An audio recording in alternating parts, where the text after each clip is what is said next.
Bill Buckley once wrote about you famously in a preface to a book of yours that if you think it's hard to argue with Harry Jaffa, try agreeing with him. Yeah. And his point was that you had, even by that point in the 80s, I guess, developed a reputation as a what Marx might call a critical critic of conservatism, Mm-hmm. the position you had yourself embraced and have many times eloquently defined and defended. And indeed you have, over the course of the years, had launched solid volleys in the direction of, heavy volleys in the direction of some of the most famous conservatives of the day. Let's talk a little bit about a couple of them. In the beginning, you had several exchanges with Mel Bradford, with Wilmore Kendall, and with others whom you sometimes call the NeoConfederate wing of the Republican Party or the conservative movement. What was the issue between you and them? Well, first I'd like to go back and make a commentary on Bill Buckley saying that it's so difficult to agree with Harry Jaffa. That was the preface to an introduction to my book on American conservatism, the American founding, which had another introduction written by Charles Kessler. Who? Yes, I remember that, yes. And as far as I could say, that at that point at least, you and I were not disagreeing about anything. And I was not making it, nothing that I had written made it difficult for you to agree with me. Yes. So Bill Buckley was really wrong about that, but except that I must say that the number of people who were really willing to agree with me then or now was not very large. Uh-huh. But I'd say that the core of my disagreement really is with the modern university, because it is the source really of all authoritative opinions in the media, and you find people from time to time like Glenn Beck or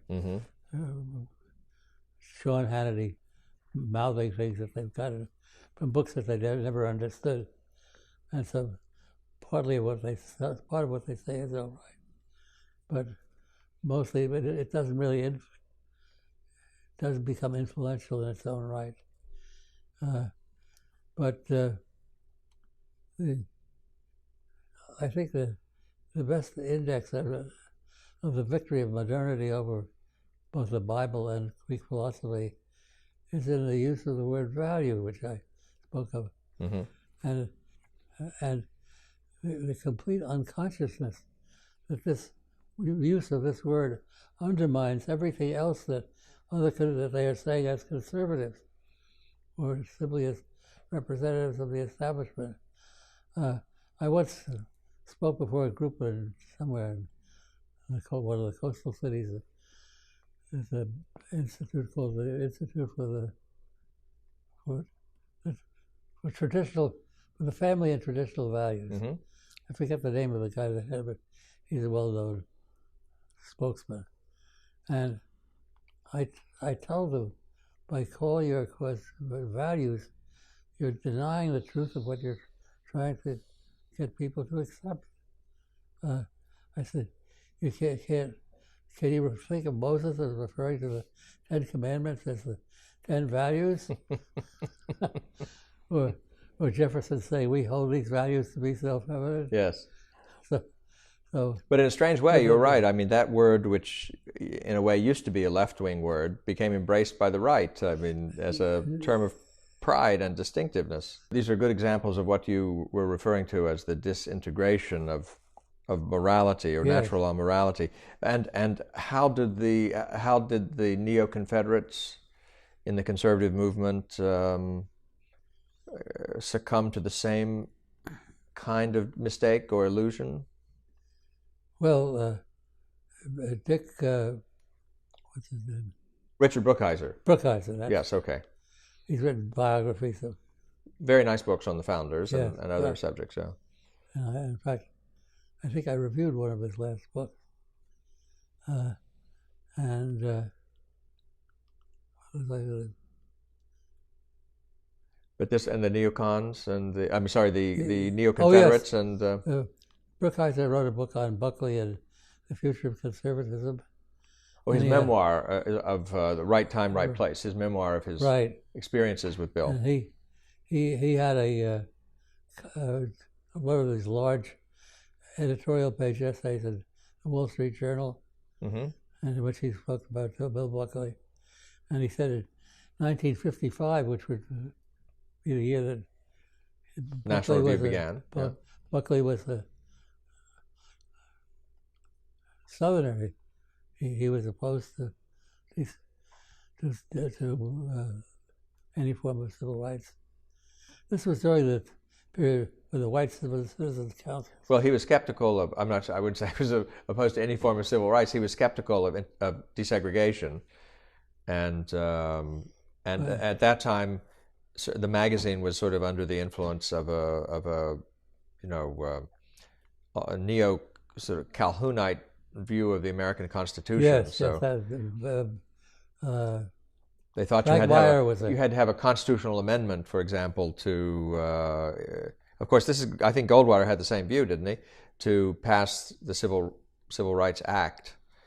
He thought it raised constitutional problems. Goldwater did. Yeah. Well, the problem that I saw, and had some influence on me, was the fact that the 65 Act should have come before this. Voting rights should have preceded, because that was an unquestioned constitutional right. And most of the things that have eventually been accomplished, which were in the 64 Act, came after the Voting Rights Act was implemented, and Southern politicians were pursuing the Negro vote.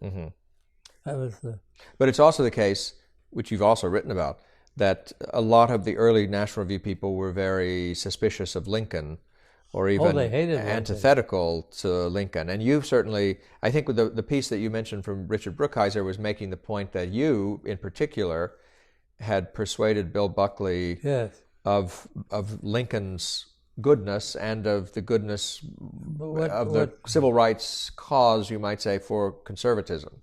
Well, he didn't speak at any great length on the subject, and he spoke about rather infelicitously, the historiographical writings of Harry V. Jaffa.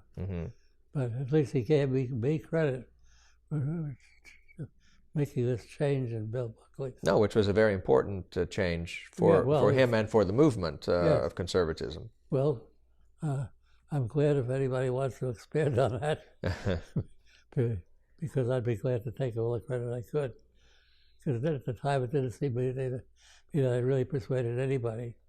But wouldn't you say now, though, that the influence of the extreme Southern or neo-Confederate faction within conservatism is much reduced from what it was in 1955 or even 1965? I would say it has gone underground and now is part of the liberal left. This yes, on the Black Power, multiculturalism sort of attitude towards Israel has been a great transforming influence on the left. Well, to say nothing more, I mean, to have had that influence on Buckley and on the conservative movement is a very important thing. Well, get up there and stand on the rooftop and yell. I promise I won't contradict the word you say. All right. Well, we've come to the end of our discussion, I'm afraid. But thank you very much for appearing on The American Mind, and we look forward to your next appearance. I shall look forward to it also. Thank you.